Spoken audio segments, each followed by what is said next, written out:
So, Dale Little here in with Rescue America Ministry in Cesnadilla, Romania. I want to talk to you just a few minutes. I'm really going to try to keep this short if I can. I know I always say that, go over what I really expect, but I do want to keep it short. I'm here in Romania ministering to primarily gypsy population and some of the gypsy villages, trying to get some churches started, or at least one church in particular. But I've recently had opportunity to get involved with getting a church started, and along with a Romanian pastor. And so just want to share a little bit of something that spoke to me as I went out to visit that village for the first time. And I spoke there this past Sunday and played the guitar and sang. And they've never had a musical instrument, so I put my guitar away at least twice and had to get it back out because they kept wanting to hear more. Uh, Even though I can't speak the language, I've learned one song so far in the Romanian language, and that is "This Little Light of Mine." And so that has really caught on everywhere. I do it. The kids love it, and you hear them singing it after that. So I can do that in the Romanian language. The other songs I do, then I have to have I ask my interpreter. I'll give him a few lines, maybe the chorus and a few lines out of it somewhere, so that the people have an idea of what I'm singing about. That way, they get some meaning out of it. And so far, that's worked very, very well.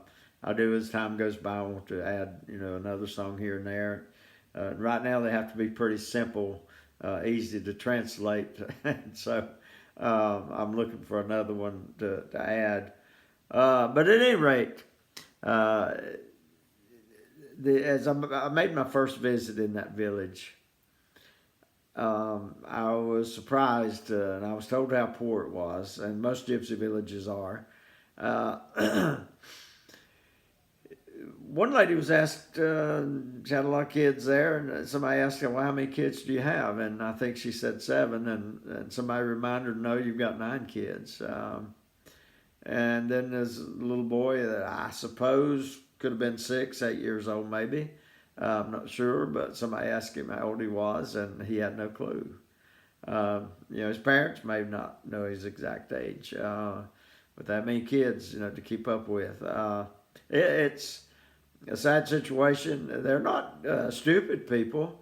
Uh, it's just that their culture, they've not been involved in education. A lot of them aren't educated, and so it's an opportunity for education and things like that would make a difference in a lot of respect. And of course, my goal is to present Jesus Christ and to surrender their hearts to Him and enjoy His blessings.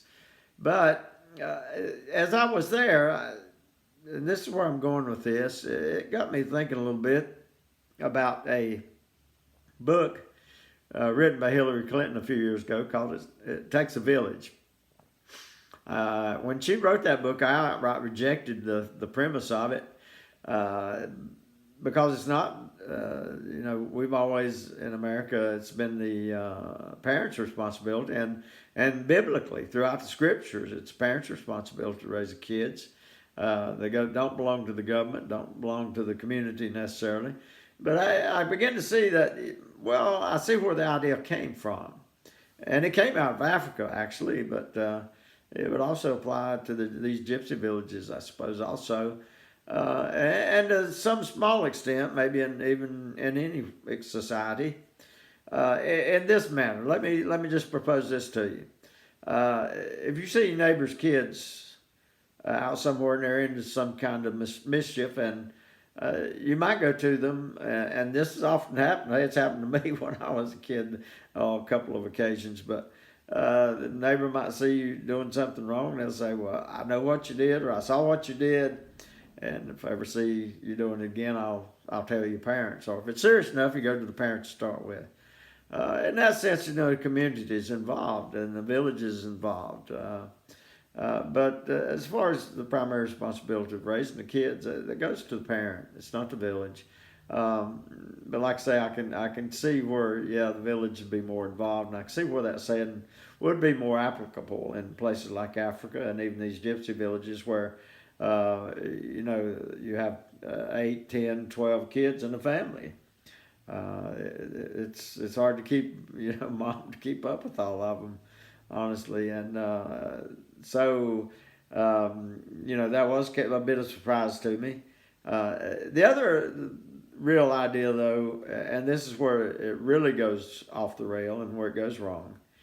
When Hillary Clinton and the left, the socialists, talk about it takes a village, they're not talking about the village.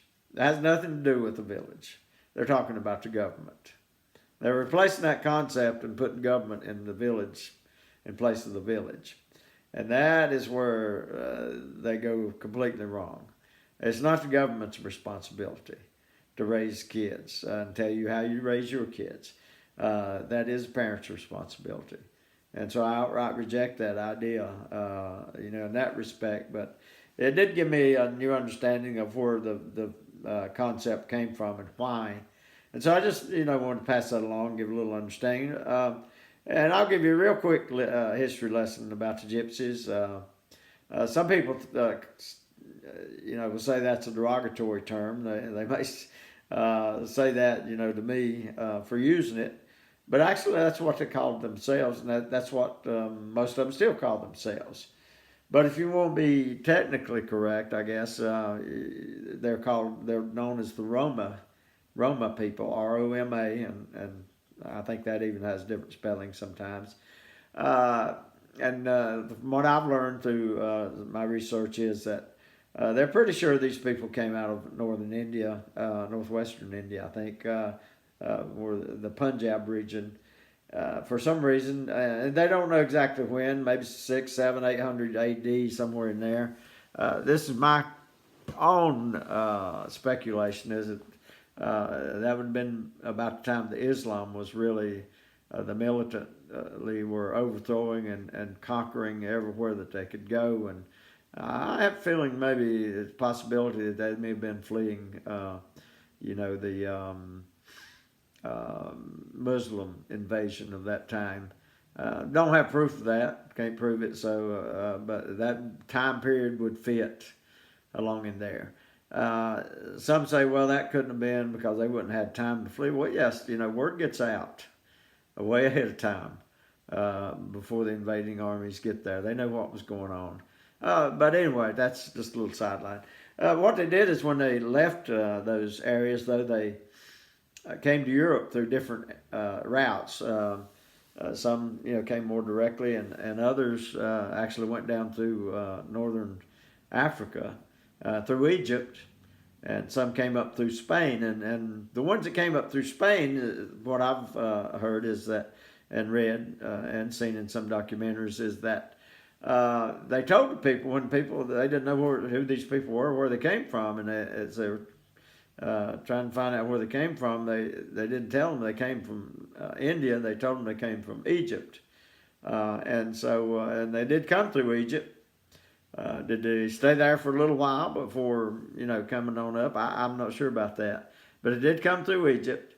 And so the term gypsy is a derivative of the word Egypt.